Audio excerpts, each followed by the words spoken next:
So Melody Makers began a long time ago, about 8 years ago, as an intimate artist portrait. And then I had met Barrie Wentzell, the photographer. I'd seen his photographs, and he would often regale me and others with stories from behind the pictures. You know, my film, people say, well, it's a rock doc, it's a music photography documentary. It is, but it's not just another niche music documentary. It has a strong political, social thread that runs through it, you know, and I'm really pleased with that. That was something I was really intent on incorporating into the story, into the story arc when I set about, you know, making this film. I love all music. So yeah, I mean, I grew up with rock and roll and jazz and blues and reggae and everything. So I love music, but it was really the photography that drew me to the film initially. It was that it's a reflective medium. When you look at photography, it conjures spontaneous reactions from the subjects.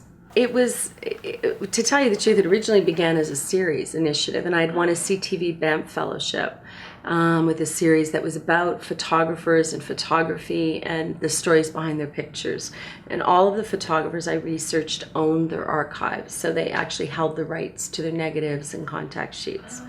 And so, but it coincided with reality television. There was this like boom of reality television being pitched at Banff that year. So no one was really interested in, they were interested, but no one was buying a limited edition arts entertainment documentary series. So I went home and I held on to the project for a couple of years, and I said, you know, I'm gonna do a one-off feature documentary.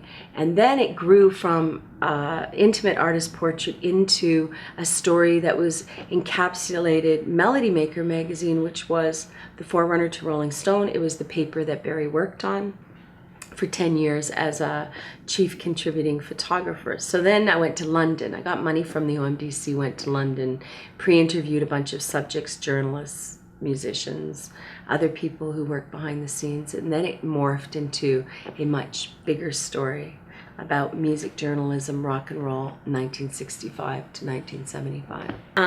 I do think it will resonate with younger people. I think there's a strong message in the film, which is, you know, what are we doing today? Where are we today in terms of music? I mean, during an interview with Steve Abbott, who was really punk. I mean, UK was a punk band that came up in the mid-late 70s. And he said he's been working in the music industry for years. And for 10 years, he's been looking for a voice of protest, a band or a singer-songwriter who's writing about what is going on in the world today. And he said nobody is railing against anything. And there's so much going on. Oh my gosh. Right? There's a lot going on. So I hope, you know, Barrie, I think in the film at one point he says, you know, we started something maybe, but for youth today, you know, we're passing on the baton, you know, carry it on. So there is kind of a rally cry by the photographer, by some of the musicians in the film. Eric Burden spoke to it as well. So it was very interesting to me that I wanted that, and they gave me that. It was just kind of a natural part of the conversation that we had. Barrie and Chris Charlesworth, Chris Welch, the writers that worked with Barrie, ended up on the front lines of rock and roll was because I believe it was when they put the Beatles on the front page of Melody Maker magazine. So it had been established as a musician's trade paper in 1926. When they put the Beatles on the front page, half the staff resigned. They were like, this isn't music. Even the publishers thought that rock and roll was something that was going to live and die quickly. Nobody expected it to have the longevity and the life that it's had and the rich history it's had. So all of a sudden they put these young guys, they were 20, 21, 18, 19, and they put them on the front, and gals, and they put them on the front lines of rock and roll because they didn't want anything to do with these long-haired, you know, what they perceived as drug-addled, pot-smoking revolutionaries. And it was also post-war, post-Cold War. The youth didn't want to dress like their parents. They didn't want to work in, you know, war machines or factories like their parents. They wanted a different life. And so the music the political social climate at the time really infused the music. I mean, if you listen to Bob Dylan, or you listen to, John Lennon's Imagine, or any of those songs that came up during that period, it was an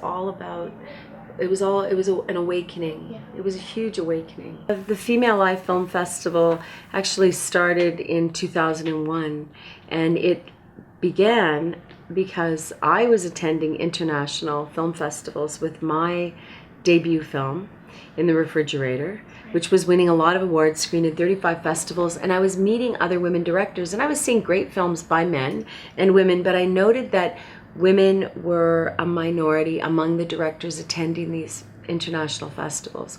And that begat a question, and the question was, are there so few women directors, or are there films not getting programmed? Right. So I kind of culled together about, 42 films, and we held an event in Toronto over the course of a weekend, and we showed films from filmmakers whose films I'd solicited, filmmakers I'd met while attending various international festivals, and I also opened up the call to Toronto filmmakers. Well, I want to get melody makers to the marketplace. Yeah, and I have a couple of I still would love to do the series. So whether that's going to be a digital series, or whether it's going to be, a TV series or features, I don't know. But I still am committed to producing and directing those other editions. Yeah. But I have another documentary I want to do that's very close to me, that has kind of been invigorated in me in the last year.